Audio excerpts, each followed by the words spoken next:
Saya akan cerita sedikit tentang tradisi hujjah. Dulu ulama itu kelihatannya sederhana, tapi kalau berargumentasi itu hebat. Tadi Gus Zofur menyebut kitab Mbah Hasyim itu mengharamkan kentong. Beliau masyhur itu punya kitab namanya Al-Jasus an Tahrimin Nakus. Intinya kentong itu haram. Secara dalil ini meyakinkan sekali karena ketika Rasulullah rembukan sama sahabat, kita dengan apa memaklumatkan orang kalau waktu sholat masuk? Ada sahabat yang usul pakai kentong, dzakalin nasoro itu Nasrani. Ya pakai buk itu semacam trompet besar, dzakalil Yahud. Kemudian ada yang usul kalau gitu api ya Rasulullah, dzakalil Majus. Sehingga dari hadis itu Mbah Hasyim berpikir kentong itu haram. Tapi Mbah Fakih Mas Kumambang itu mengkritik Mbah Hasyim dengan ngarang kitab Hazur Ru'us an Tahrimin Nakus. Jadi beliau ngomentari kitab itu sambil geleng-geleng kepala. Kitab kok keliru nganti ngono itu. Jadi cara pikirannya siapa Ki Fakih. Kentong di Indonesia itu kanggo wedhus dicolong gitu. Pos kampling gitu. Kalau ada banjiran ya kentong, ada maling ya kentong. Jadi enggak ada persamaan sama sekali dengan kentong yang milik orang apa? Nasrani. Sehingga di pondok saya itu ada kentong tapi jelek sekali. Karena itu satu-satunya cara supaya beda dengan kentong yang di gereja. Kalau elek kan mirip kentong di pos kampling. Itu ya agak-agak ilmiah sedikit. Dulu ceritanya Gus Zofur itu saya teruskan. Itu singkat cerita, itu kalau yang di kejadian di Termas itu Mbah Dimyati sudah nyuruh semua kentong disembunyikan karena mau ada Mbah Hasyim. Cerita itu mukarrar di Kiai Fakih sama di Kiai Dimyati Termas. Setelah kentong dikumpulkan semua, Mbah Hasyim datang, senang, ngiranya Syekh Dimyati ini sependapat dengan beliau, yaitu sama-sama enggak ada kentong. Tapi setelah itu ada santri yang matur, Mbah Dim pun beres kentong pun kula delikno sedanten. Itu di depan Mbah Hasyim. Jadi GR-nya Mbah Hasyim bahwa Mbah Dim itu sependapat akhirnya hilang. Ternyata ini akal-akalan toh gitu. Karena santrinya matur, Mbah Dim pun beres sedanten kentong beduk sudah disingkirkan. Itu di depan Mbah Hasyim. Saking lugunya santri, nah saking ikhlasnya agak ngerti mahalus syahid ini adalah Mbah Hasyim. Saya mau meneruskan cerita Gus Zofur. Dulu, ini cerita dulu. Dulu Mbah Mun ngaji di Lirboyo, tapi Kiai Makhrus ngaji sama Kiai Khalil Harun. Kiai Khalil Harun itu adik juga sekaligus muridnya Mbah Umar Harun. Mbah Umar Harun itu generasi kedua setelah Mbah Ghazali. Beliau menantunya Mbah Ghazali, tapi ya sudah ponaan. Sehingga tradisi ini penting karena saya berkali-kali bilang di mana-mana. Status orang tua dan mbah itu adalah terserah anak cucunya. Bukan terserah mbahnya, tapi terserah anak cucunya. Saya tidak akan bosan mengingatkan ini. Saya pernah di makamnya Nabi Yakub, itu ya dikemuli bendera Israel. Di makamnya Nabi Dawud. Nabi Ibrahim juga dekat sinagog. Sehingga Quran membela Nabi Ibrahim disebut maka anak Ibrahimu Yahudi wala Nasrani. Karena ketika beliau berposisi di Israel, kemudian penguasanya adalah Yahudi, bisa saja makam ini ditulisi dan distatuskan ala Yahudi. Ya seperti Nabi Yakub. Nabi Yakub itu nabi yang kita yakin tentu berkeyakinan beliau orang baik, orang muslim, orang mukmin, tapi karena di desain mereka ya dikemuli bendera Israel dan disebut Abul Yahud. Karena kita tahu nama lain dari anaknya Nabi Yakub adalah Yahuda bin Yakub bin Ishak bin Ibrahim. Sehingga perasaannya orang Yahudi menjadi Yahudi itu yang ngikuti mbah-mbahnya. Nah khawatir saya ketika buyut-buyut kita kaya, buyut saya itu orang kaya dulu, namanya Mbah Durrahman. Itu kaya sekali, tanahnya banyak. Dulu cerita Mbah Hasyim ya kaya sekali, Mbah Maksum juga kaya, Mbah Abdul Aziz juga kaya. Karena dulu itu inginnya kiai itu yo ketok sugih lah, gak ngel-ngelo santri. Tapi nanti kalau cucu-cucunya sudah ndak alim, itu tidak dianggap punya tanah itu karena untuk fasilitas santri. Aku tak kedonyan, mbah-mbahku ya kedonyan. Buktinya tanah yombo. Karena dia akan menafsiri sesuai cara berpikir. Makanya sanad keilmuan yang diceritakan Gus Zofur itu harus diulang-ulang. Kalau nggak diulang-ulang, maka kita akan berpikir sendiri untuk menafsirkan Masyayikhon al-Kiram atau Ajdadan al-Kiram. Nah, ini yang bahaya, yang sering Quran mengingatkan. Jadi ada status yang disematkan oleh anak cucu kayak orang Yahuda tadi. Yahuda bin Yakub bin Ishak bin Ibrahim itu menstatuskan mbah-mbahnya yang bernama Ibrahim itu Yahudi. Sampai Quran sendiri yang bela makana Ibrahimu Yahudi wala Nasrani. Karena secara geografis sekarang Ibrahim di Israel dan otoritas itu juga milik mereka, sehingga mereka bisa masang-masang atribut yang menunjukkan kalau itu Yahudi. Beberapa al-alim al-alamah yang minna itu sudah wafat dan kadang-kadang dzurriyyahnya itu tidak kita. Kalau sekarang orang bahasakan kubu sebelah. Akhirnya ya nggak boleh dikholi, nggak boleh diziarah. Terus seakan-akan yaktaduna bi ra'yi, seakan-akan mereka berpendapat dengan pendapat syekh ini, padahal enggak. Nah, sehingga tradisi ketersambungan sanad tadi, baik secara genetik atau secara asbab, itu harus terjaga. Saya beberapa kali banyaklah sering diceritain Mbah Mun. Dulu Mbah Munawir ini cerita ya, Mbah Munawir itu hak saking senenge kitab, ben santri ini iso ngaji kitab. Itu kalau ada alumni Lirboyo alim disuruh baca muin di sini itu Mbah Munawir ikut. Saking ingin tasjiknya, ingin ngajari santri bahwa ngapal Quran udah hafal tok, tapi yo paham. Dan penggalinya Mbah Munawir itu sampai klimaknya dulu Mbah Zaini itu nate nikah sama Nyai Komariah kalau nggak salah, binti Karim, binti Manap. Punya putra Gus Habib, Gus Toha yang diantara putrinya dinikahi Gus Rozin ini. Terus akhirnya kesampaian juga ketika Mbah Munawir punya mantu alim alama namanya Mbah Ali Maksum, angsal Nyai Hasyimah. Sampai pondok Kramcak makruf bil ilmi, terutama ilmu sorof dulu karena Mbah Maksum itu komplain, fa'ala ya fulu kok terus fa'lan ya fa'ala ya fulu ya uf'ul gitu kan, masuk fi'il kok jejer isim gitu. Jadi dulu kata Mbah Mun itu ada persaingan ilmu sorof, sorofnya Mbah Maksum Ali Kuaron sama Mbah Ali Maksum Jogja. Jadi walian tok, yang satu Maksum Ali Kuaron, yang satu Ali Maksum. Ya itu dulu saingan ngarang sorof. Nah ini yang menang siapa? Ya terserah dzurriyyahnya. Kalau dzurriyyahnya keren ya menang karena terserah yang kampanye. Saya bayangkan adekan Mbah Zubair tidak punya anak sealim Mbah Mun, mungkin kalau Mbah Zubair juga tidak sewow kalau punya putra Mbah Mun. Karena saya berkali-kali bilang kalau dalam syair Arab itu kama takarroma, kadang dilafatkan kama tasyarrafa bi Muhammadin adnanu. Orang berpikir Adnan itu siapa? Itu karena ada Nabi Muhammad SAW. Orang mencari-cari Mbah Mun itu mencari Mbah Zubair karena ada Mbah Mun. Orang mencari Mbah Dahlan karena ada Mbah Zubair. Wong kok alime ngono iku bapake sapa? Wong kok alime ngono iku putune sapa? Tapi kalau kita ini sudah ndak alim, ini orang sudah nggak tertarik nyari-nyari leluhurnya karena dianggap selesai. Jadi yang dengan tanda kutip yang menghabisi mbah-mbahnya itu ya mesti cucunya itu. Ini mau ngamuk, mau peringatan, tapi ini juga peringatan pada diri saya sendiri. Jadi sehingga dzurriyyah ini penting. Kenapa para nabi mesti donga dzurriyyatan thayyibah? Kenapa selalu berpikir tentang dzurriyyah? Wa ja'alaha kalimatam baqiyatan fi aqibi. Karena dzurriyyah ini yang nanti bisa menstatuskan leluhurnya. Seperti tadi cerita Mas Maftuh, ini tak puji betul, saya hari ini tidak ingin gojlok supaya kewalian saya tidak tergerus oleh kedoliman. Saya pernah diceritain Gus Zofur, juga sering baca buku tentang Mbah Maksum. Dulu Mbah Maksum kalau wasiat kembali ya gitu, kamu harus NU dan harus mempertahankan NU, tapi tidak dengan cara membenci Muhammadiyah. Dulu Mbah Mun juga sering cerita, dulu Mbah Hasyim itu ngaji Syekh Mahfud. Nah, Mbah Ahmad Dahlan dulu namanya Darwis sering ngaji sama Syekh Khotib Minangkabau. Zaman itu Syekh Khotib sudah modern, sudah ikut gerakan Abdu, gerakan Almanar. Sehingga bawaannya Mbah Ahmad Dahlan ini agak agresif. Yang Mbah Hasyim karena hanya mulazim di Syekh Mahfud, hanya sesekali ngaji Syekh Khotib, beliau lebih seperti itu. Dan dua beliau ini sama-sama pernah ngaji Mbah Soleh Darat di Semarang, Mbah Hasyim sama Mbah Ahmad Dahlan yang dulu namanya Darwis. Jadi ini masih min muskatin wahidah mimam bain wahid. Sehingga kita tidak kaget ketika Mbah Ali Maksum mengomentari Muhammadiyah itu masih ahli sunnah wal jamaah. Makanya nanti terakhir saya baca kitabnya Mbah Ali dan sering saya pelajari. Andai kan kita ini sepakat dengan ilmu, ya kita tahulah. Kalau Abu Hanifah itu tidak kunut, Imam Syafi'i kunut, berarti kunut itu mazhabnya Abu Hanifah, bukan mazhabnya Mbah Ahmad Dahlan. Apa tidak kunut itu mazhabnya Abu Hanifah, bukan mazhabnya Mbah Ahmad Dahlan. Kita kunut itu mazhabnya Imam Syafi'i, bukan mazhabnya Mbah Hasyim. Ini semuanya masih dalam bingkai ilmu. Adzan qabla subhi juga riwayatnya jelas.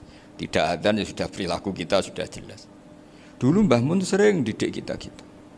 Saya sering dengar cerita kalau dulu Pak Arif Fakhruddin begitu hormat sama Mbah Ali, apalagi duriahnya Mbah Azhar Basir, karena beliau dulu do ngaji di Termas. Dulu itu nggak ada masalah karena semuanya dianalisis pakai ilmu.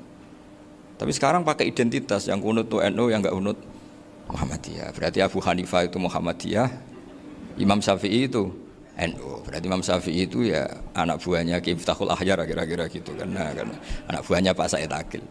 Kan terus jadi repot. Dulu kita ini pengagum ilmu, bukan pengagum perbedaan.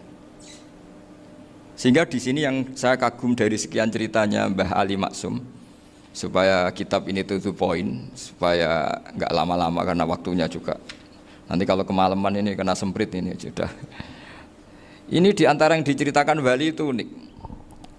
Imam Syafi'i itu sering tawassul, sering wasilah sama siapa itu? Abu Hanifah. Ini sudah tak petakan, saya baca yang sensitif lah, so yang ini ya. Ziyar al-Babus Samin, terus sebentar ini yang bab tawassul.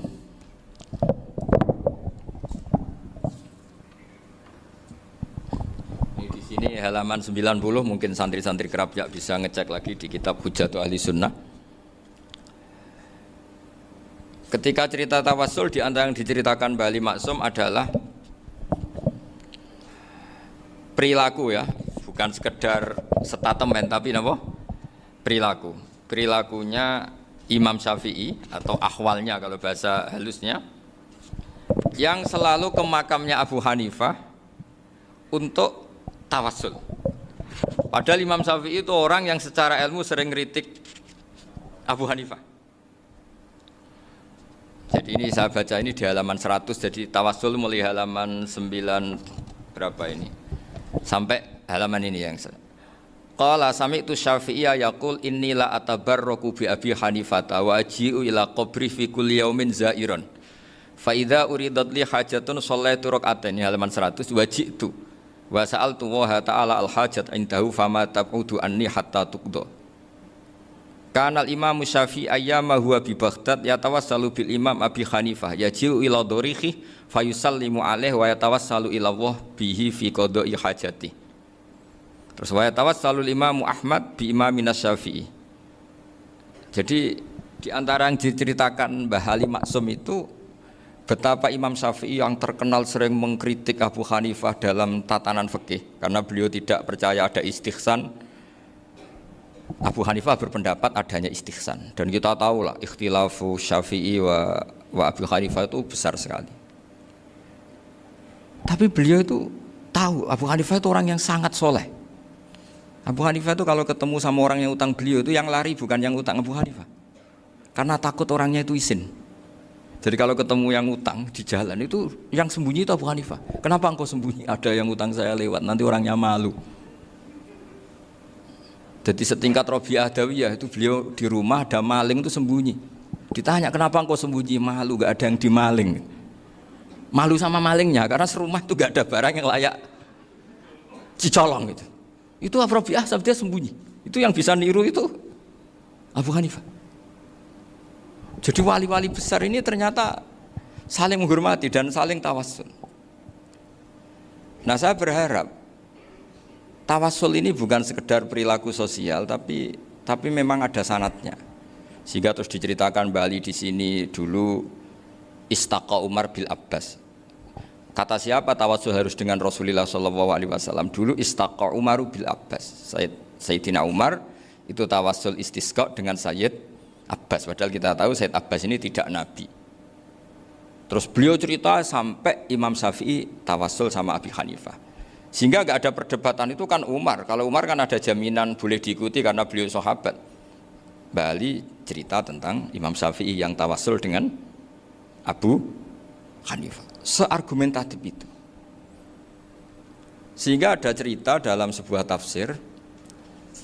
Ya saya ulang lagi, ada cerita di sebuah tafsir. Kenapa Nabi Musa ditanya Allah wa matilka biyaminika ya Musa? Ma'ana wa ta'ala a'lam, tentu Allah sangat tahu yang di bawah Musa itu apa. Karena Allah tahu Nabi Musa itu grogi. Orang dipanggil Wali Maksum pasti grogi, santri dipanggil Mbah Mun pasti grogi. Kenangan saya setiap dipanggil Mbah Mun ya mesti tanya, yang ringan-ringan, wis sarapan ha. Arung sarapan ya sarapan. Pas sarapan ya kan tanduk mangan sing enak, wong santri ora tau mangan enak. Ya enggak pernah ngomong yang penting, ngendikan yang penting. Nah, karena Nabi Musa ini grogi, ini sebagian tafsir. Itu ditanya yang ringan, sahaja iku nggawa apa? Karena pertanyaannya ringan, Nabi Musa juga ringan. Ya Nabi Musa itu sampai lali, itu pangeran sing ya'lamu sirra wa akhfa. Diterangno. Niki tongkat Gusti. Gunane kathah Gusti tongkat iki. Qala ya asaya atawakkau 'alaiha wa ahusyu biha 'ala ghanami wal ya fiha ma'arifu ukhra. Oh, tongkat Gusti niki penting mesti. Nggih nak. Nggih macam-macam lah Gusti. Atawakkau 'alaiha wa ahusyu biha 'ala ghanami kangge menghalokan. Masih terangno terakhir dan yang lain-lain Gusti. Wal ya fiha ma'arifu ukhra. Sehingga akhirnya rileks. Karena Nabi Musa terus ngerti. Ternyata ketemu pangeran itu gak seserem yang saya bayangkan gitu. Pertanyaannya ringan. Itu ada ilmunya. Tapi cerita ini yang versi tafsir ini tidak yang seperti di Manaqibul Ghazali. Di beberapa kitab tentang Manaqibul Ghazali diceritakan di alam roh Nabi Muhammad SAW itu yubahi bi ummati, saking yubahinya sampai ngendikan ulama ummati ke anbiya Bani Israel. Ulama umatku itu pinternya atau statusnya itu mirip-mirip lah. Kaf itu ya mirip-mirip lah, mirip-mirip kayak ulamanya nabinya Bani Israel. Akhirnya Nabi Musa itu tersinggung sekali, bagaimana mungkin ulama disamakan dengan apa? Nabi. Sehebat-hebatnya ulama itu kan tidak akan yabluhu darajatan nubuwah atau yartaqi ila darajatin nubuwah. Itu akhirnya ya kalau kamu nggak percaya panggil, yang dipanggil Imam Ghazali. Ya Nabi Muhammad juga nggak mau kalah gitu. Kalau manggil ulama RT ya kalah keok. Gitu. Akhirnya Imam Ghazali datang, ditanya sama Musa, Mas muka, nama kamu siapa? Ana Muhammad bin Muhammad Al-Ghazali At-Tusi Asy-Syafi'i. Itu disebut panjang. Terus Nabi Musa guyu-guyu. Kamu ulama kok ngomong yang nggak penting, ditanya namanya kok penjelasannya sepanjang itu, dianggap itu satu kesalahan. Masa tanyanya nama kok ditanya jawabnya Muhammad bin Muhammad Al-Ghazali At-Tusi Asy-Syafi'i, kepanjangan itu. Ketika Nabi Musa agak mencibir, agak gimana itu, terus jadi Imam Ghazali, kalau ini masalah, lebih masalah jenengan. Apa itu? Yang tanya jenengan tuh Allah ya alamu sirra wa akhfa, dan Allah hanya tanya wa ma tilka biyaminika ya Musa. Harusnya jenengan jawab asoya titik, bukan kepanjangan. Atawakkau 'alaiha wa syubha itu kepanjangan. Allah tanya yang di bawah kamu itu apa? Yang di tangan kamu. Harusnya jawabnya hanya asoya. Tapi kenapa penjelasannya sepanjang itu? Sampai terakhir waliya fiha ma'aribu ukhra. Terus pinter tenan kayak gitu. Terus Nabi Musa terus bilang, ya pinter tenan aja gitu. Padahal kita tidak pernah GR seperti itu, kan kebetulan Imam Ghazali gitu. Kalau yang lain mungkin ya keok lah kira-kira gitu. Tapi ini cerita dalam khazanah keilmuan. Benar yang dikatakan Gus Zofur. Saya termasuk orang yang pernah mondok Lirboyo Pasanan. Jadi setelah saya disuruh nemani Gus Kamil, tahun berikutnya Gus jenengan disuruh. Pokoknya anakku mbah sak wulan lah kudu tahu mondok Lirboyo. Piye aku tahu ngaji Wakarim. Terus yang disuruh mbaturi Gus Kamil itu saya. Jadi saya pernah 1 bulan tuh di Lirboyo. Karena saya ini santri beling ya, kontraknya pokoknya penting ziarah Bakarim. Biasanya nggak pernah ngaji ya, pokoknya gerbar ngisa. Ziarah ya sudah. Ngaji subuh ingat saya sama Gus Imam. Itu dari 17 hari ingat saya ngaji 2 kali. Tapi kalau ziarah ke Bakarim sudah lupa jumlahnya karena memang kontraknya disuruh ziarah. Sampai seperti itu. Dan saking senengnya bangun sama Mbak Karim saya masih ingat. Ngamplopi salam template itu masih ingat untuk Gus Anwar, untuk Gus Imam, untuk Gus Kafabi, termasuk untuk Gus Maksum. Itu malam-malam saya dijak ngamplopin. Zaman itu saya masih ingat selawewu. Zaman itu kos 1 bulan itu 13.000. Jadi kira-kira kalau 25.000 itu untuk kos 2 bulan. Jadi saya krusnya itu pakai kos. Saya masih ingat Mondok Sarang itu kos 1 bulan 13.000. Berarti kira-kira 500.000 itu di amplopin sendiri sama Bang. Ini untuk Gus War, ini untuk Gus Imam, ini untuk Gus. Padahal Gus Imam ini mondoknya sudah di Mbah Mun. Itu Mbah Mun hormatnya sampai untuk jatah salam template. Nah yang ribet kebalikannya, kita pulang Gus Imam karena melihat Gus Kamil ini putrane Mbah Mun, Gus Kamil disangoni. Saya juga disangoni karena Gus Imam dulu ngaji juga sama Pak D saya, sama keluarga saya. Itu kata Gus Kamil setelah keluar, mau agak muni gua abal, boten berarti gua aku. Karena ini penting. Ini kalau sampai dianggap tukar guling, ribet. Jadi ditakwil sendiri lah. Mau gak muni gua abal ya, boten wis, yes berarti halal. Tapi sama Mbah Mun ya ditanya. Ditanyanya bukan apa karena untuk meneruskan tradisi bahwa kalau kiai ketemu itu ya saling memberi hadiah, saling itu sudah faqaddimu baina adina juwakum apa? Sedekah. Sehingga ketika Krapyak ini punya Bali Maksum alim allamah, kemudian melahirkan murid-murid yang juga ibar kayak Mbak Warsun bisa ngarang apa Kamus Al-Munawwir, Pak Bik juga punya karangan Kamus Al-Mu'asir. Saya itu punya semua. Karena ini adalah buah dari bahwa kita ini tidak kalah sama produk-produk yang di sana. Bahwa produk di kita ini sudah cukup untuk mengantarkan orang menjadi alim allamah. Dulu Mbak Zubair ke Mekah ya sudah alim allamah. Gus Zufur ke Al-Azhar sudah alim semua. Teman-teman kita ke Mekah itu sudah alim semua. Padahal produk mondoknya ya tadi mau digojlok kiai ini, terus mangkel be keamanan biasanya itu. Biasanya musuh besar pondok itu keamanan. Jadi ya bukan berarti gojlok ibunya Gus Maftuh enggak. Biasanya keamanan itu musuhnya apa? Banyak. Itu tradisi keilmuan itu harus dijaga dengan hujjah dan dengan tadwin, dengan pembukuan. Saya punya sekian cerita ya, misalnya dulu kita mungkin iskal itu janggal. Kenapa sih orang Islam tukaran sama orang Islam itu? Sehingga di antara doa Nabi yang enggak dikabulkan Allah, enggak boleh dikabulkan sama Allah enggak boleh, bukan berarti enggak mustajab. Redaksinya famana aniha, memang enggak boleh. Redaksinya bukan falam yastajib lahu tapi famana aniha. Di Al-Marrah As-Salisa ini Nabi dilarang, yaitu melarang umat Islam itu jangan sampai tukaran sama umat Islam sendiri. Itu kata Allah, ya tidak bisa kata Allah, kalau itu tidak saya kabulkan. Itu dulu guru-guru kita nyontohkan sederhana. Kira-kira kalau saya tukaran wek Gus Zofuru, Mbah Mun luwih ikhlas timbang ditukari wong liya. Nek ana kakak ditabuk adik, wong tua luwih ikhlas timbang ditabuk tangga. Barokahnya membaca kita lebih mentoleransi. Kalau ada Mbah Hasyim dikritik Mbah Fakih Mas Kumambang, kita ikhlas itu. Tidak dikritik guru PAUD, itu kan. Atau dikritik orang-orang yang nggak bisa ngaji. Artinya ternyata keliru kita bilang kiai kok tukaran. Justru bagus kiai tukaran. Timbang kiai dikritik guru PAUD atau dikritik orang-orang yang nggak bisa baca kitab. Akhirnya barokahnya baca kita menjadi tahu. Dulu Mbah Mun sering cerita, ini masih cerita silsilah ya. Jadi Bali Maksum tadi kita tahu di antara guru besarnya Bali Maksum tentu Mbah Mahfud Termas. Beliau adalah adik dari Kiai Mahfud Termas. Mbah Dimyati ini adik Kiai Mahfud Termas. Itu punya saudara namanya Abdur Razak, juga punya saudara namanya Dahlan. Itu yang membawa Thariqah Syadiliyah di Solo Raya yang sekarang alhamdulillah diteruskan Gus Wafi. Dulu di antara pesannya Mbah Mun ke saya, hak Wafi kandani kon ziarah ning Mbah Dimyati. Mergo Thariqah Syadiliyah dulu itu yang bawa keluarganya Mbah Dimyati. Jadi semuanya ini masih dzurriyyatan ba'duha min ba'd. Nah pesan saya karena tadi Mbah Munawwir yang termasuk orang pertama yang bawa Quran, bawa qiraah Sabah. Kenapa saya bilang termasuk? Karena kalau bilang paling pertama ini nanti butuh data. Dan itu agak kerepotan. Nah, tapi yang jelas mimman istahara lah. Mimman istahara yang membawa Sabah ke sini itu adalah Mbah Munawwir. Terus beliau ngajarkan diantaranya ke Mbak Arwani, pakai kitab Satibi, pakai kitab Nazmus Satibi. Terus Nazmus Satibi itu diteruskan oleh Mbak Arwani, ditulis. Yang nulis dulu Mbak Dola Salam. Bapak saya itu murid Mbak Dola. Dulu Mbak Dola sebelum ke Mbak Arwani ngaji sama Ki Said di Sampang. Bapak saya sebelum ngaji di Mbak Dola sudah hafal Quran lewat buyut saya sendiri namanya Ki Zubaidi. Yang Ki Zubaidi akhirnya jadi menantunya Mbak Ahmad Su'eb.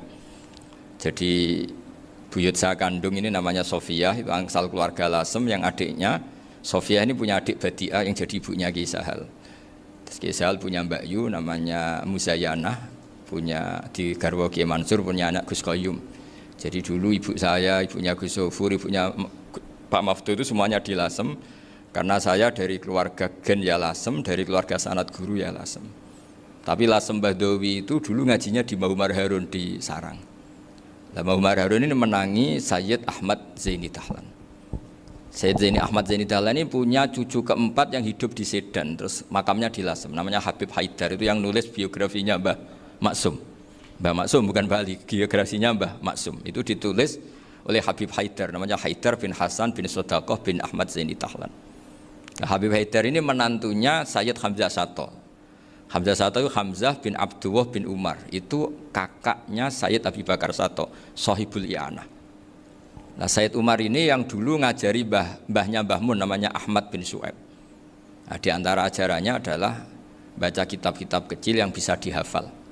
Dibawalah ke sarang jadi metode muhafadzah. Tapi kemudian lama-lama oleh pondok itu jadi syarat kenaikan kelas. Dulu nggak ada muhafadzah untuk kenaikan kelas ya, supaya orang alim itu harus hafal. Lama-lama dipakai syarat untuk muhafadzah. Jadi semua ini sanad harus kita ingat supaya kita bisa menjaga tradisi. Termasuk tradisi ini kiai seneng jagungan, terus ngomong ra penting gitu. Itu juga sanad. Setahu saya Mbah Mun itu kalau ketemu bapak ya guyon terus. Saya punya kenangan tuh yang dulu agak iskal tuh begini. Ada isu lah, entah isu entah hoax entah apa, ada kaji itu agak beling itu, pokoknya beling lah gitu. Seneng siapa itu, rondo lah apa itu. Pokoknya beling gitu. Ketika Mbah Mun dilaporin tamu kalau kaji itu beling sama rondo itu, Mbah Mun tanyanya lucu. Lho ayu no cung. Wahyu banget Mbah. Wahyu. Itu bapak juga bakas ayu nih. Dulu saya sekali ini kiai kok bakas wong ayu, bakas budine barang lah kira-kira gitu. Tapi setelah saya tambah alim, tambah ngerti itu, kata bapak gini, ya apik bakas ayu hak timbang iyakno malah qadzaf. Ternyata seni. Sekali Mbah Mun atau bapak bilang, "Kaji kok zina, kaji." Maka larinya ke qadzaf. Maka menghindari bahasa menuduh, ngomong yang enggak penting. Lho ayu no. Jadi kiai dulu tuh orang sok suci tapi yang menghindari hal-hal yang jadi punya seni untuk ngelola kehidupan. Orang bermalam-malam jagungan sama teman asik itu kan perlawanan terhadap nafsu kita, syahwat kita untuk mungkin nikmati dugem di bar atau di tempat-tempat maksiat. Itu setan di Indonesia tuh kakuati sama Kiai Jawa. Orang supaya nggak tertarik maksiat itu Kiai Jawa cukup ketemu kancane masak terong guyon, gejolok-gejolokan zaman mondok, sewengi lulus sangka maksiat. Bar wis tutup. Perlawanannya sederhana, nggak pakai tahajud, nggak pakai wiridan, karena Kiai Jawa juga koyoke rapati potongan ahli ibadah gitu, jagungan gitu. Jadi setahu saya itu pernah lihat Bali itu sekali ketika beliau ngisi ceramah di Mbah Hamid Bedowi, saya masih kecil diajak bapak.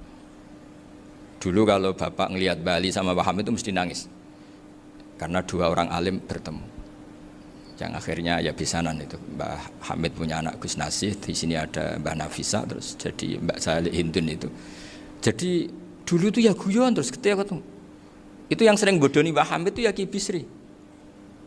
Ki Bisri itu kalau datang ke Ki Hamid Pasuruan, nak wali tenan aku teko ditatakno mangan. Jadi ukurannya ya. Ternyata sampai sana dikeimangan tenan. Masih belum mengakui, kan nak wali tenan aku kiai rung di mobil, dongakno aku di mobil. Sudah kalah satu seri itu masih gak terima. Lalu itu Mbah Hamid akhirnya berdoa, ayo monggo, mungkin Ki Bisri gak ada mobil. Itu setelah didoain masih tanya, mereknya apa merek? Jadi itu Mbah Hamid jawab, ya paling Holden itu, paling Holden. Itu nyari mobil itu ya adalah dapatnya Holden. Suatu saat Mbah Bisri diundang Mbah Hamid gak dikasih bisaro, karena utangnya sudah banyak Mbah Hamid, Mbah Bisri ini utang tadi, utang doa tadi. Itu ya gak dikasih besar ya gak mau kesang apa-apa kelambimu kayak aku. Didol sama muhibbinya Mbah Hamid, itu harganya melebihi jatah bisaroh. Ketemu Mbah Hamid, Kang, susu Kang, mergo. Jadi dulu itu rileks, makanya ini yang diceritakan ke Zofur. Sebetulnya kalau kiai-kiai itu bersanad itu ya rileks, hidupnya itu rileks. Karena rileks ini perlawanan terhadap kemungkaran. Saya dulu musyawarah sering sama Gus Zofur usul fikih. Itu jelas di antara yang ditulis Lubil Usul itu. Ya kita tahu tadi misalnya sanad usul fikih, Mbah Ber itu sangat al-usuli Kiai Zubair Dahlan, abahnya Mbah Mun. Punya murid di antaranya Kiai Sahal. Kiai Sahal punya karangan Thariqatul Husul fi Syarhi Lubil Usul. Itu Thariqatul Husul itu beliau ngendikan dalam mukaddimah bahwa saya bisa mensarah ini berdasar ngaji maknani sama Mbah Zubair. Terus beliau mengutip sarah itu dari kitab Nailul Ma'mul. Beliau ngendikan binus khotin khotiyah ghairi matbu'ah. Dan itu ditemukan di Kiai Mansur di Lasem, karena Kiai Mansur iparnya Mbah Sahal. Mansur bin Khalil itu diantara katibnya Syekh mahfud. Jadi semuanya ini sambung. Mbah Ber saking ahli usul fikihnya, kalau ngajar usul fikih itu kalau guyon takriran saya ini lebih memahamkan ketimbang syarah. Ya sudah, terus Mbah Zubair Kiai Fakih, terus Syekh Mahfud. Di sini Syekh Mahfud termasuk orang yang dekat Mbah Munawir sampai putrane Mbah Mahfud namanya Gus Muhammad dibawa Mbah Munawir, kemudian mondok di Termas diantaranya, terus dinikah jadi menantunya kalau nggak salah Haji Taslim di Betengan, kemudian sekarang juriannya Mbah Mahfud di Betengan. Ini nggak boleh hilang secara seperti itu. Diantara di usul fikih diterangkan ketika diantara 5 hukum itu ada yang bernama mubah. Mubah itu boleh dilakukan, boleh ditinggalkan, dan kalau dilakukan ya tidak berpahala, tidak disiksa. Itu ada ulama yang protes nggak bisa seperti itu. Ithma min mubahin ila wa tahaqqaqu bihi tarku haramimma. Fa'il zamu minas sukun tarkul qatli wa minas sukut tarkul qadaf. Tidak bisa, mubah itu tidak ada. Kalau kiai jagungan semalaman, itu Allah ngitungnya itu hada taroka dugem, wahada taroka delok dangdut, wahada taroka kada wa kada. Oh, itu luar biasa.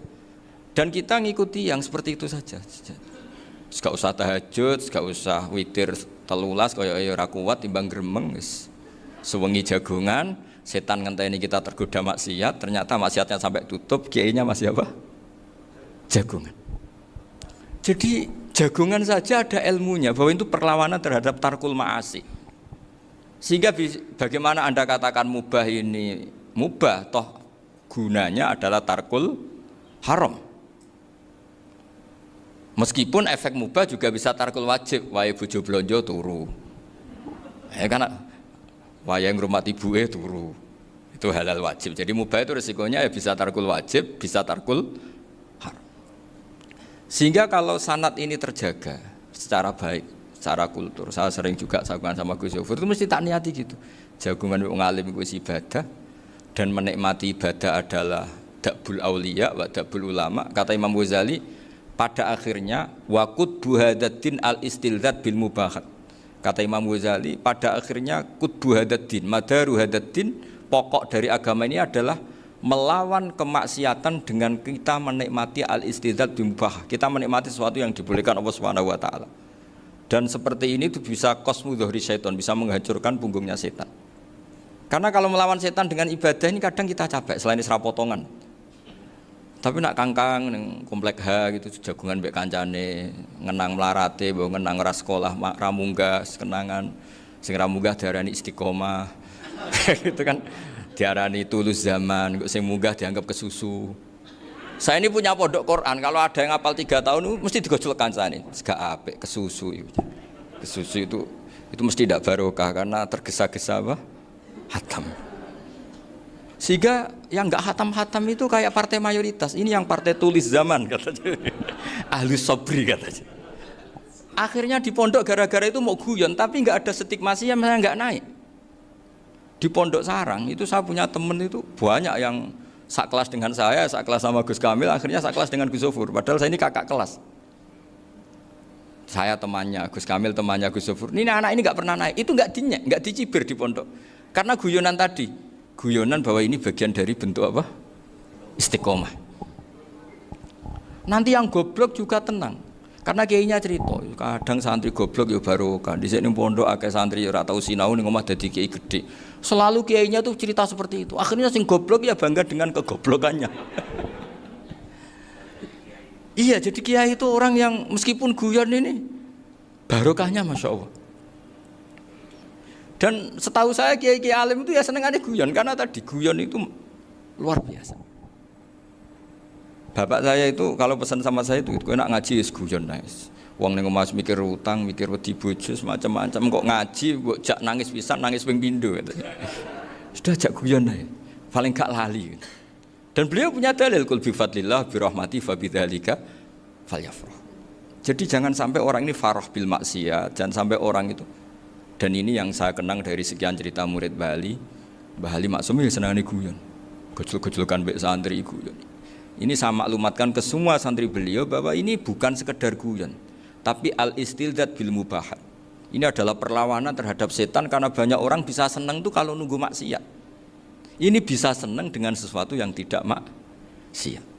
Itu kayak apa hebatnya? Makanya Nabi itu kalau ketemu sahabat ya sering ngendikan yang ringan-ringan. Ya Umar ma'afalan duher jong mana piye ijek. Kalau ketemu anak kecil ya. Nanti ketemu yang tua-tua yang sudah nggak bisa mikir ya tetap cerita-cerita. Saya mohon sekali murid-murid kerap ya. Jangan hanya ngaji fikih. Kalau hanya ngaji fikih itu posisi Abu Hanifah itu seakan-akan nyuwun sewu orang yang sangat tidak ahli hadis. Karena beliau di situ kelihatan kalah sekali dengan Imam Syafi'i. Apalagi di perdebatannya Muhammad bin Hasan Asy-Syaibani dengan Imam Syafi'i itu kelihatan sekali betapa Abu Hanifah itu orang yang nyuwun sewu ditinggalkan dalam ilmu hadis. Sampai beliau hanya dapat gelar min ulama ahli ra'yi, termasuk ulama yang kuat logikanya. Juga harus baca kitab-kitab seperti ini. Ternyata di balik Imam Syafi'i mukhalif pada beliau di bab-bab fikih, perilakunya sangat hormat. Sampai beliau itu kalau tawassul ke kuburannya Abu Hanifah. Dan beliau ngendikan an-nasu fil fiqhi iyalun ala Abu Hanifah. Semua orang yang ahli fikih itu masih anak buahnya Abu Hanifah. Saya berkali-kali cerita, mazhab Syafi'i itu alatut tadhir hanya dua, yaitu alma wa turab. Abu Hanifah nambahi wanar. Alasannya Abu Hanifah orang mukmin yang dosanya banyak itu dibakar di neraka, dan alasannya Allah litadhirihim, untuk mensucikan mereka. Sehingga pikirannya Abu Hanifah an-nar itu min alatit tadhir. Apa yang terjadi ketika bata itu batu bata yang dibakar, di situ campur teletong, campur apa-apa, itu kalau sudah mazhab Abu Hanifah selesai, sudah suci karena sudah ngelewatin pembakaran. Meskipun kita tidak akan kalau kehilangan air terus wudu dengan api, bisa bunyak semua itu. Tapi apapun itu menjadi solusi. Sehingga saya punya kitab namanya Ikhtilafu Malik, Ikhtilafu Malik wa Abu Hanifah atau Ikhtilafu Syafi'i ma Abu Hanifah. Itu kelihatan sekali kalau Abu Hanifah itu nyuwun sewu posisinya kalah. Karena yang ngarang orang-orang Syafi'i. Tapi kalau melihat kitab-kitab kewalian, misalnya di kitab Mizan Kubro ini juga sering disebut kisah itu Mbak Ali Maksum tentang Imam Sa'roni. Berkali-kali beliau mengutip Mizan Kubro. Itu Abu Hanifah adalah orang yang sangat mukasyafah. Artinya ketika Nabi cerita air wudhu itu menjatuhkan dosa, tidak ada air wudhu yang jatuh ke kamu kecuali saat itu juga dosa kamu jatuh. Itu beliau datang ke Madharota Kufah. Kemudian beliau bilang sama si orang tua tadi, tub anizina. Orangnya terus bilang atubu minazina. Ada lagi pemuda datang dibilangin tub an ukuki walideka, terus bilang tub tu an ukuki walidayya. Sampai yang terakhir ada tub an simai alatilahwi atau an samai alatilahwi, terus tub an samai. Ketika orang itu ditanya, kenapa engkau begitu tahu dosanya apa? Saya tahu air wudhu ini menjatuhkan apa. Jadi kira-kira kalau zina mungkin ya batang babi lah. Kalau hanya sekedar melihat bak-bak mungkin ya curut atau tikus lah kira-kira gitu. Nak dulu sediluk ya mungkin ya tikusnya cilik gitu. Nak dulu suwi ya tikus werok itu atau apalah. Pokoknya beliau itu tahu. Tapi anehnya Abu Hanifah apa? Setelah itu dia nangis minta mukasafahnya ditutup. Ya Allah, saya ini mukasafah kok malah menjadi tahu sawatil mukmin. Padahal aturan syariat jenengan man satara musliman satarahu, bahwa enggak baik melihat jeleknya orang mukmin. Minta ditutup. Makanya saya ini bangga ada mukasafah. Makom yang kita sampai sekarang itu makom setelah Abu Hanifah mukasafah. Jadi Abu Hanifah repot-repot mukasafah, minta makomnya ditutup tidak menjadi mukasafah. Dan alhamdulillah kita sudah tidak mukasafah sebelum minta ditutup. Jadi kita ini keren. Keren karena aturannya itu man satara musliman satara huwa, yang tidak tahu aibnya orang muslim maka Allah akan nutupi aibnya di akhirat. Dan kita alhamdulillah barokahnya tidak mukasafah, tidak ngerti aibnya orang mukmin. Jadi kita harus pakai patokan ilmu. Saya ulang lagi, kita harus pakai patokan. Makanya saya tahu betul ketika Kiai Hamid Pasuruan, beliau dulu ngaji Jamul Jame, ngaji Juman, Bali Maksum di sana sama Gus Habib, sama Gus Muhammad bin Mahfud, termasuk mbah saya kandung dulu Kiai Sidik, mbah saya yang dari itu juga ngaji di Termas. Bapak saya dulu Kiai Nur Salim ngaji di Buyut Baiti. Dulu itu kawin juga sederhana, kayak cerita Gus Zofur. Jadi bapak saya kandung itu Kiai Nur Salim itu ngaji di Mbah Baiti. Mbah Baiti itu adik kandungnya buyutnya saya dari ibu. Nah, Mbah Baiti itu teman akrabnya mbah saya namanya Kiai Nur Sam, Mbah Nur Sam. Singkat cerita terus Nur Kiai Jorabi arah-arah bekno itu. Setelah bapak saya ke Badullah mau ditawarin jadi mantu, kata bapak saya kula pun dipek mantu Mbah Baiti. Akhirnya dapat ibu saya itu. Karena ibu saya itu cucu Mbah Bedi, cucu lambung. Jadi mbahnya ibu saya itu Mbak Yunya Mbah Bedi. Namanya Mbak Sofia tadi yang dapat Mbak Idris itu. Yang Mbak Idris ini bin Umar. Ya Mbah Umar yang mbahnya Mbah Hamid itu. Hamid bin Abdullah bin Umar. Kalau bahasa itu Fatimah binti Idris bin Umar. Dulu kecilnya Mbak Idris namanya Abdul Khalik. Kalau kecilnya Mbah Hamid namanya Abdul Mukti. Kalau kecilnya Mbah Maksum namanya Muhammadun kalau nggak salah. Dulu itu namanya dua-dua karena diganti ketika musim apa? Haji. Jadi ini terjaga. Sehingga tidak ada ceritanya kiai-kiai yang jagongan kemudian santrinya itu yang agak-agak khawarit. Kiai kok sungi-sungi jagongan, gak tahajud, gak duha, itu tidak ada seperti itu. Karena ini dianggap fi'lul mubahat untuk melawan mungkarat. Jadi sehingga di kitab Ihya diterangkan, kamu jangan ngira orang-orang soleh ketika jagongan itu min ahlil bitolah wa takasul. Itu orang-orang yang pemalas itu tidak. Tapi mereka bisa mengasyiki Allah. Bahwa dalam jagongan ketemu teman ya asik, gejol-gejolkan sama Pak Maftuh ya asik. Dan keasikan ini bentuk perlawanan terhadap keasikan harus dengan maksiat.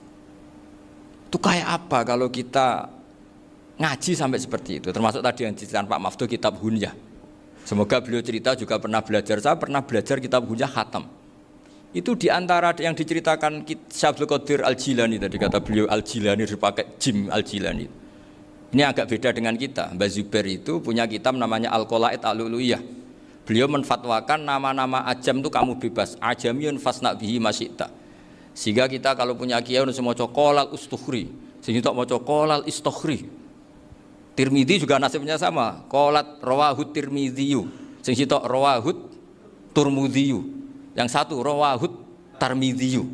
Ya karena kita keluarganya Tarmidhi apa enggak gitu. Makanya kata Mbah Mun sama masih ingat. Kata cerita Gus Zofur tadi adabnya Gus Zofur itu cerita tentang keluarga ibunya. Padahal keluarga ibunya juga orang-orang soleh yang luar biasa. Itu kata Mbah Mun, kowe roh jenenge Imam Bukhari tahu ya. Jenenge sapa? Saya nyebut Muhammad bin Ismail bin Ibrahim bin Muhirah bin Bardasbah. Lah iya Bardasbah mbok waca Bardisbah yo. Lah cara kene mbok Parmin mbok Parlan. Jadi Bardisbah mbok Bardasbah iku cara kene yo Parmin mbok. Iku rak Mbah Fadl Senori dadi kabeh diwaca Arab. Jenenge Mbah Umar Harun. Dhisik yo wong sarang Mbah Harun mbok kira nang yo ora roh, wong dhisik yo wong kuno. Jadi kalau versi Mbah Fadl termasuk yang pertama bikin nasab Mbah Maksum itu tulisannya Mbah Fadl yang dikutip Habib Haidar tadi. Ya saya seperti Gus Zofur juga mencari-cari hubungan ulama-ulama di Jawa. Itu Mbah Mun itu kalau bicara mbahku ono sing jenenge Kiai Serut. Kalau ditulisannya Mbah Fadl itu Syaraf. Jadi Mbah Fadl itu fanatik orang-orang alim itu ditulis Arab, kalau Mbah Mun itu Jawa.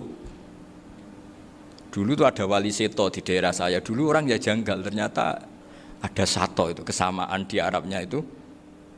Sehingga kiai-kiai itu ada fanatik Tirmidzi, Turmudi, Tarmidzi, Jilani, Jailani karena ajamiyun fasna bihi masyita. Jadi kalau nama-nama ajam semongko lah baca sekenanya sementing. Cuma mungkin tahqiqnya benar Pak Maftuh tadi memang di Mu'jamul Buldan itu Al-Jilani bikasri jim ya sudah kita baca Al-Jilani. Sebab itu kayak Pondok Pelosok Lirboyo itu menurut saya bagus. Orang itu maknani betul sama gurunya. Kalau sarang enggak. Kalau Pondok Lirboyo, pondok yang tadi ternyata keluarga Mbah Munawir sini pernah bisanan yaitu Mbah Zaini pernah nikah sama Nyai Komariah ya kalau nggak salah, punya putra Gus Habib ya, Pak Toha dan sebagainya. Itu betapa hubungan pondok Quran sama pondok kitab dulu itu nggak pernah terputus. Bapak saya setelah hafal Quran itu dulu ngaji Mbah Zubair. Jadi bapak saya sering ngutip mu'en apa, padahal bapak saya itu terkenal tuh, beliau cita-citanya itu saya ingin hafal Quran kayak hafal Fatihah. Beliau itu sampai 10-nya sekali. Karena beliau inginnya hafal Quran kayak hafal Fatihah. Termasuk murid terbaiknya Mbah Dullah bapak saya. Itu ya ngaji kitab. Sehingga kata Mbah Mun, jadi Mbah Munawir de mantu Bali Maksum, itu ya sudah dipenggali. Sudah dipenggali dituruti pangeran. Lahirlah seorang Bali Maksum yang membawa. Tadi dulu itu ya Gus Muhammad yang ngaji di Termas, nanti Mbak Arwani sebelum ngaji di sini ngaji di Tebuireng. Sehingga Mbak Arwani bisa ngarang kitab. Beliau ngarang kitab tentang Sab'ah. Faidul Barokat namanya. Ya nulisnya ya fasih ya. Saya punya tulisan tangannya Mbak Arwani itu banyak. Saya juga punya tulisan tangannya Mbah Hasyim Asy'ari ketika nyurati buyut saya yang di Damaran itu pakai bahasa Arab. Jadi dulu itu Mbah Ali Maksum juga sama, surat-suratannya dulu sama tokoh-tokoh Muhammadiyah ya bahasa Arab. Nah ini harus kita dengar dari abna, dari bahwa Mbah Maksum kemarin yang diceritakan Gus Zafur di Khol Mbah Maksum, kue kudu belo NU, kudu tetap NU, tapi bukan dengan cara membenci Muhammadiyah. Tadi Pak Maftuh menguatkan sanad itu dari Pak Atabik bahwa Muhammadiyah termasuk ahli sunnah wal jamaah. Karena sama-sama tidak sabus sahabat, sama-sama ikromus sahabat dan sama-sama bermadhab. Nah soal akhirnya ada beberapa yang rapati seneng ngaji ini yang agak ribet. Tapi kamu tidak usah ngeritik Muhammadiyah agak seneng ngaji, kayaknya juga sama kita nggak seneng ngaji juga banyak itu. Jadi kalau ngeritiknya masalah itu kan kita ya agak-agak sama. Ya jadi ternyata di sini terus ini yang terakhir supaya nggak lama-lama, Bali juga punya sisi keras sekali. Jadi dalam hal-hal yang khas ini di halaman 87 itu keras sekali. Beliau ngendikan wahal bi jununun hatta usdira amri lil mu'minin alla yazuru rasulahum. Jadi ketika saya tadi sudah bilang bahwa beliau sering muji Ibnu Taimiyah dalam banyak hal, tapi dalam banyak hal juga beliau mengkritik Ibnu Taimiyah ketika menafsirkan la tusaddur rihal illa ila salasati masajid. Kemudian Ibnu Taimiyah tidak mentasrekkan, tidak mensunatkan ziarah kubur Rasulullah SAW. Beliau mengkritik. Dan cara mengkritik adalah ngendikan ulaikal ladzina yuriduna ayyahulu bainahu sallallahu alaihi wasallam wa baina ummatihi fi nakhiyatin. Itu adalah orang-orang yang ingin membuat batas antara Nabi dan umatnya. Saya termasuk terinspirasi makalah Bali ini adalah bagaimana Anda mengkafirkan orang Islam berdasar qala Rasulullah sallallahu alaihi wasallam. Wan nabiyyu asyaddun nasi syafaqatan li ummati. Wan nabiyyu akhrasun nas, orang yang paling serius supaya umatnya ini selamat. Kemudian Anda dengan hadisnya Nabi mentafrik bainahu wa baina ummati berdasar dawuh Kanjeng Nabi. Itu cek mentalani. Makanya saya itu enggak pernah keras di bab ini. Misalnya nyuruh saya ada santri sarang yang nakal. Itu saya tidak berani komentar karena saya tahu Mbah Mun itu sangat mencintai santrinya meskipun yang nakal. Saya melihat sendiri bukan jari ada santri yang cara pelaturan pondok itu diboyong karena nakal. Itu Mbah Mun ngendikan begini. Ya cung yo ke diboyong itu cara aturan pondok. Nah aturannya pangeran ngger kowe tobat dadi wong apik ya dadi wong saleh. Ya kowe kudu tetep sering rene, kowe tetep santriku dunya akhirat. Soal pondok ya ben ana aturan, ben pancen kowe nakal nemen ya diboyong, tapi kowe tetep wong apik. Jadi karena kita tidak mungkin mentafrik bainahu wa baina talamidhi. Kita tidak mungkin mentafrik baina nabi wa baina ummati karena nabi adalah apa? Asyaddun nasi syafaqatan li ummati. Sampai saking sayangnya nabi itu ngendikan syafaati li ahlil kabair min ummati. Lho koyo apa baiknya nabi? Ora melok nakal, ora melok maksiat, tapi melok nanggung swargane. Iku waktu gali sampean wis kowe utang gak apa-apa, bangkrut gak apa-apa, sing nyaur bapak. Gua sampean ngono top tenan. Anaknya yang ngawur tenan maksudnya itu, tapi stop. Lah Nabi ku umate sing dosa iku umate, Nabi sing nyuwun sewu, cara Jawane sing kangelan nyafaati. Karena Nabi gak boleh dipisahkan dengan umatnya. Makanya kata Bali Maksum, ulaikal ladzina yuriduna ayyahulu bainan nabi wa baina ummati. Itu mereka adalah orang yang ingin memisahkan Nabi dengan umatnya. Nah, masa kita ngafirkan umatnya Nabi berdasar dawuh Nabi? Itu kan sama, saya benci santri Anwar berdasar dawuh Mbah Mun, padahal orang tahu semua begitu sayangnya Mbah Mun terhadap santrinya. Sama juga kamu benci santrinya Bali Maksum berdasar dawuh Bali, padahal beliau sangat mencintai santrinya. Nah kultur-kultur seperti ini tidak boleh hilang. Kita punya sanad, punya guru, punya keluarga yang sama. Jadi mbah-mbah saya itu orang Tuban, dekat sama posisi Ibrahim Asmorokonti tadi yang diceritakan. Jadi di kampung saya, kampungnya bapak saya itu ada makomnya Siti Syariah, itu mbak kandungnya Sunan Bonang. Dan bapak dulu sering ngajarin ziarah saya ke Mbak Asy'ari. Mbak Asy'ari itu bin Jumadil Kubro, berarti Mbak Asy'ari itu saudaranya Mbak Ibrahim Asmorokonti, gurunya Sunan Bonang. Jadi Sunan Bonang ke Tuban tuh karena disuruh ngaji sama Mbak Asy'ari, Mudin Asy'ari itu yang di Bejagung itu.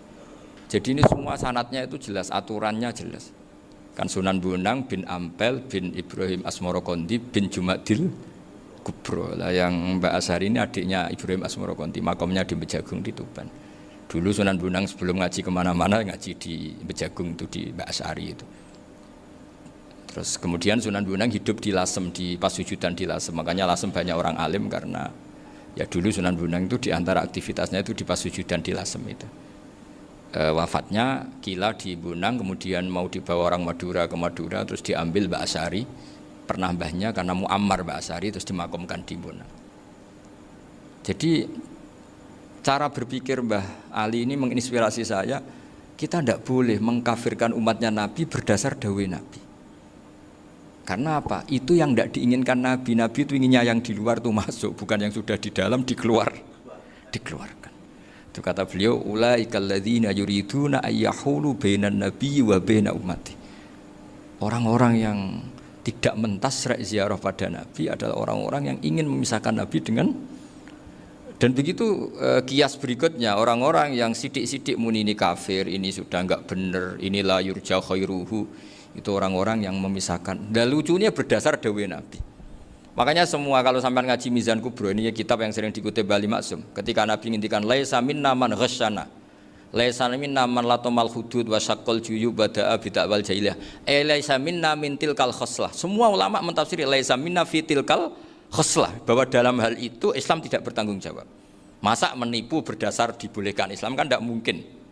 Semua perilaku yang salah disebut Nabi laisa minna fi tilkal khoslah, bukan laisa minna fayakunu huwa kafirun. Tidak ada satu ulama yang mengatakan laisa minna berarti orang ini kalau menipu sudah kafir. Ketika dosa ya sak dunya kafir kabeh. Siapa enggak pernah menipu? Sekedar pernah. Siapa enggak sering menipu bahkan? Hobi kadang ya rezekinya dari nipu. Lah itu kalau betul maknanya laisa minna terus kafir, semua orang di dunia kafir. Karena siapa sih yang selain Nabi yang enggak, selain Nabi kan enggak mungkin apa? Maksum. Belum lagi menurut teori usul fikih ada nipu yang wajib. Ya kan, misalnya kita orang baik ketemu orang dolim yang memburu perempuan mau diperkosa terus bersembunyi yang kita tahu. Kita wajib nipu apa wajib jujur? Ketika orang dolim tanya, perempuan tadi kemana? Wajib nipu apa wajib jujur? Wajib nipu, karena kalau kita jujur berarti memberi peluang orang dolim menemukan buruannya. Jadi betapa alimnya. Dan ketika kitab Mizan Sa'roni dipakai Bali, dipakai Mbah Mun, saya pernah ngaji Mbah Mun, terus kita tahu maknanya laisa minna fi tilkal khoslah. Sehingga kita tidak mengatakan laisa minna dengan terjemahan letterlek tidak termasuk umatku. Kita tidak akan menambahi fakta frek fayakunu kafirun, tidak akan selamanya. Karena maknanya laisa minna fi tilkal khoslah. Kenapa kita selalu begitu? Karena enggak mungkin kita memisahkan umatnya Nabi dengan Kanjeng Nabi berdasar dawuh Kanjeng Nabi. Karena Nabi adalah berstatus bil mu'minina raufur rahim. Ya, terus ini mohon maaf sekali ini yang saya bisa